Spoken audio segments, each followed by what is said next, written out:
We can speak to him now. Sadiq Garba, you're welcome to Eyewitness News. Yeah, thank you very much, Umar Sanda. The place is Dagbon FM, not Radio Tamale. Apologies. It was posted by Radio Tamale on Facebook. That's what confused me. Forgive me. Yes. Exactly. But anyway, that's my former station. I just left there 3 months ago. Oh, congratulations. You entered here with a nice welcome. Now, I noticed that it was recorded video form. Do you do a live streaming which captured this, or you recorded it on purpose to tell the world what happened? Yeah, we do a live streaming in the studio.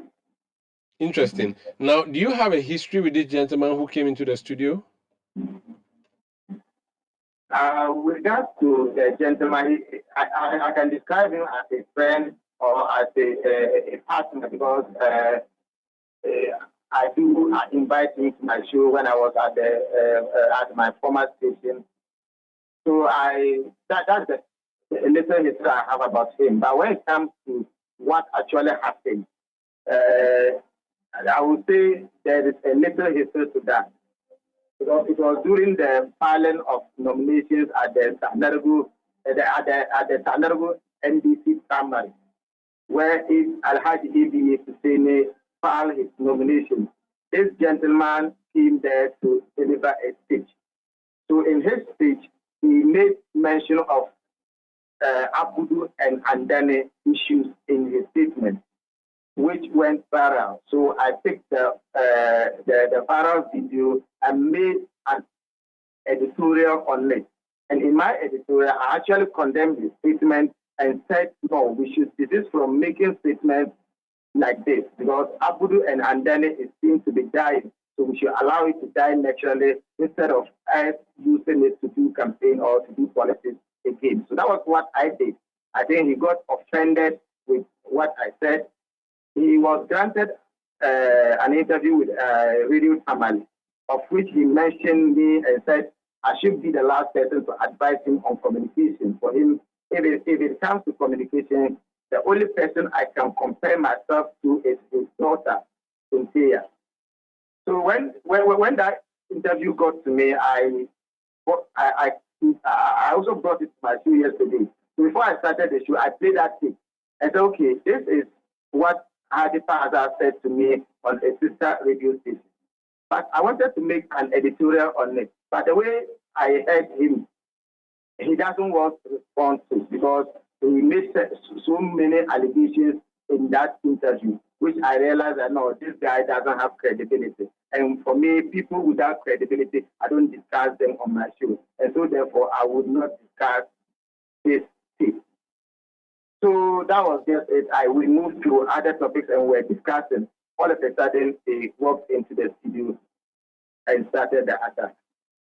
Now, when you say started attack, I've seen the videos, but you lived it. What kind of attack was it? Was it physical or just verbal? Yeah, when they came, it was verbal. Then he moved to me. When he moved to me, he held my shirt, tightened it to my neck. Then that gentleman he came in with also held my shirt, and they all held me. So I struggled myself up to the wall of the studio. So they followed me, and the gentleman too, I asked me to shut up, or else he will knock me. He will just give me a serious knock. So I shut up. Then he told me that I should desist from mentioning Hadi Paza on my conversation, or else he will make sure that I'm dead. That was what the gentleman told me. So there I said, okay, if that is the case, you are here to beat me. Why don't you let us go out so that you will do that beating? So that was where you see me pushing them outside the studio. So when they went out, they never stopped at the premises. They left the premises.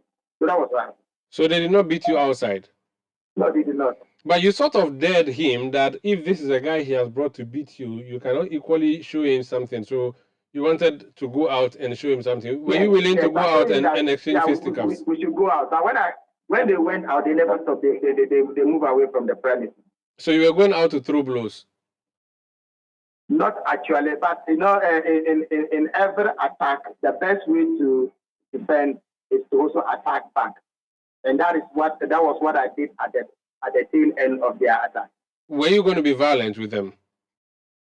I wouldn't, but I thought as much if I do that, that would be a best way to scare them away. The guy he came with, do you know him?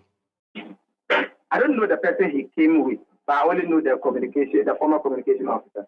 What has happened subsequent to that since yesterday? Nothing happened apart from the interview he granted to Radio Tamale, of which he mentioned me and compared me to that of his daughter. Nothing happened, no conversation, no telephone calls, not even a complaint to a friend has happened to. He has not called you? He has not met me, he has not complained about me to anybody.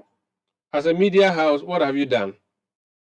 Yeah, we went to the police station and reported the incident. And the police have said what? The police yesterday in the night said they have invited him and he promised coming to the station at 9:30. So this morning we went back to the police to see how far they have gone with that. So the police said they were waiting for him. We were there with the police up to even 12 this afternoon and he never showed up. So the police said they are still trying to get him. Later when they got contact with him, he said, according to the CID, he said the man said he just drove us to the station and he will be with them anytime soon. We waited and after now, he's yet to show up at the station. We are told that the man said you have been defaming him. Is that what you've been doing? The only time I spoke about him was when I did a monologue on the tape that was doing viral of his being making statement that is all about Abudu and Andani in his campaign platform. That was the only time I spoke about him. And what he said was offensive? Yes, because Umar, if you observe Tamale for now, we seem to be getting away from the Abudu and Andani politics. So if you should go to a campaign platform and you put up statements that we see it to be rekindling what we are seen to be bearing, definitely we will have problem with you. So that was just what my monologue was about.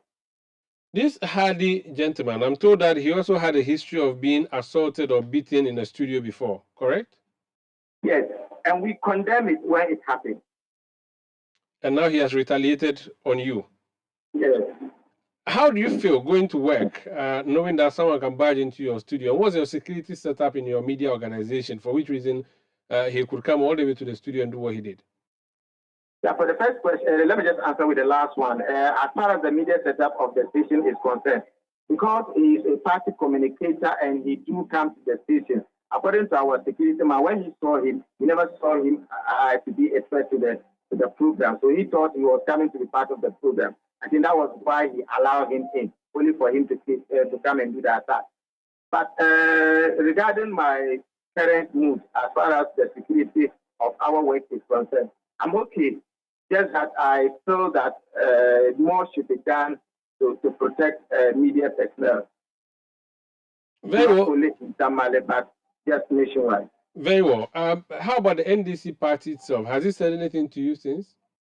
Yeah, an hour ago, I had a call from the regional secretary in the person of Mohammed Abdul Salam. He called to render an unqualified apology for what happened. He said they are yet to issue a statement on that. He also promised that they are yet to also come and meet my management and do things for them. Very well. Thank you so much for your time, and wish you all the best. Thank you.